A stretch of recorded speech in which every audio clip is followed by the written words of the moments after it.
Magandang araw po sa inyong lahat. Buksan po natin ating mga Biblia, Daniel chapter 6 verse number 22. Sabi ng Biblia, "My God hath sent his angel and had shut the lions' mouths, that they have not hurt me.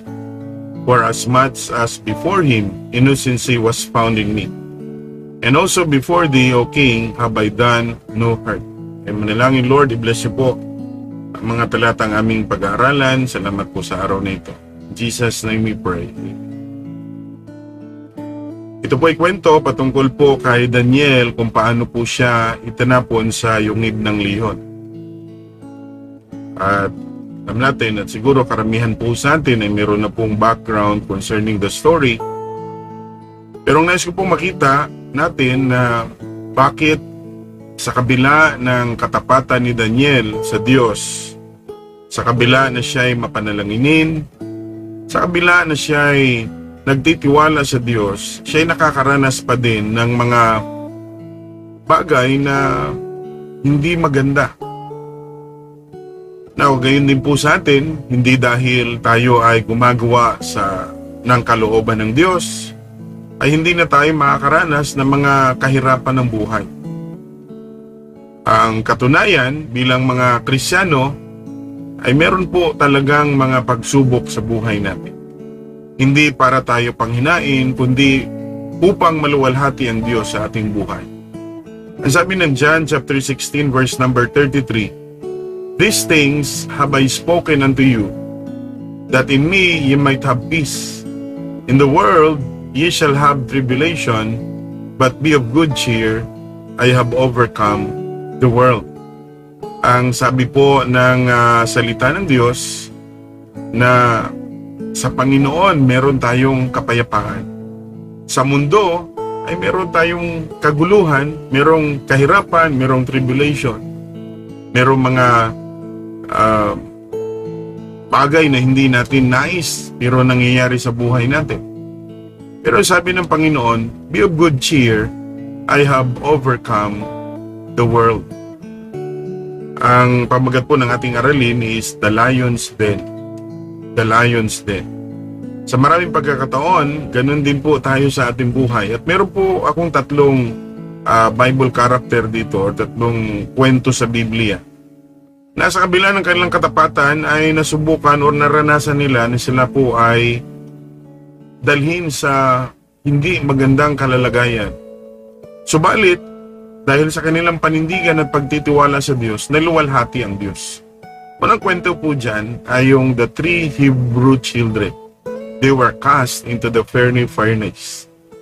Ang tatlong Hebrew children, dahil sa kanilang katapatan sa Diyos, itinapon sila sa naglalagablab na apoy at pinainit pa ito ng 7 beses. Pero sa kabila ng pangyayaring ito, ay pwede natin sabihin na bakit ganon? Nagtiwala sa Diyos, bakit may pagsubok, bakit itatapon sa apoy?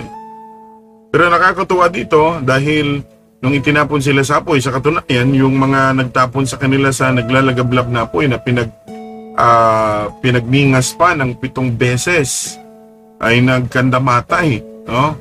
Pero itong 3 Hebrew children, nung sila itinapon sa apoy, ay sinamahan sila ng, sabi ng King Nebuchadnezzar, ay kamukha ng Son of God. At sabi, hindi man lang sila nagamoy apoy, hindi sila nagamoy sunog. Kahit yung buhok nila, hindi ni isa sa buhok nila ay nasunog. At ano nangyari? Ang haring Nebuchadnezzar ay gumawa ng batas na walang ibang Diyos na sasambahin kundi ang Diyos ni Shadrach, Meshach at Abednego. Marahil dumating ng pagsubok sa kanilang buhay, pero ito'y hindi naging dahilan para sila ay tumigil, kundi ito'y naging dahilan upang makilala ang tunay na Diyos. Hindi lamang yon, si Pablo itinapon din sa kulungan. Matapat na mangangaral si Apostol Pablo. Ibinigay niya ang kanyang buhay para sa Panginoon. Subalit hindi dahil binigay mo ang buhay mo sa Diyos ay lagi na lang easy ang buhay. Si Pablo ay nakulong, pero ang sabi nga niya sa kanyang mga tagasunod, huwag ninyong isipin na ito'y kahirapan sa akin, kundi ito'y pagkakataon na maipahayag ang kapangyarihan at ang salita ng Diyos. Di lamang si Pablo, maging si Daniel in the lion's den. Kagaya nga ng banggit kanina, hindi dahil matapat ka sa Diyos ay wala ka ng pagsubok. May mga pagsubok. May mga kahirapan. But at the end, akala ng mga taong nagpe-persecute kay Daniel ay magtatagumpay sila, mabigo sila. And by the way, si Daniel ay pwedeng mag-compromise. Pwede niya sabihin, sige nga, magsamba na lang ako sa Diyos-Diyusan or hindi na lang ako magpipray sa loob ng 30 days. After all, it's just 30 days. But he stood his ground. Nag-pray siya, binuksan niya yung bintana, and prayed toward Jerusalem. At nag-pray siya. At ang sabi ng Biblia, hinuli siya at ininapon siya sa yungib ng leon. No, yan nga minsan ang nasa isip natin na dahil tayo ay nagtatapat sa Diyos, hindi na tayo makakaranas ng mga pagsubok. Hindi po. Si Daniel ay naranasan niyang itapon sa yungib ng leon. Pero nakakatuwa, sinamahan siya ng anghel. Pinabantayan ng Diyos si Daniel sa pamamagitan ng anghel na ang bibig ng mga leon ay sinara ng anghel. At inahon siya Daniel mula doon sa yungib ng mga leon at itinapon yung mga nag-aakusa sa kanya. At ang sabi ni Daniel, sabi ng hari, tunay na ang Diyos ni Daniel ay may kakayanang magligtas sa kanya. Gayon din sa atin mga kapatid, may mga pagsubok.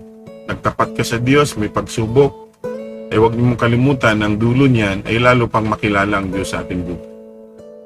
Magandang araw po sa inyong lahat.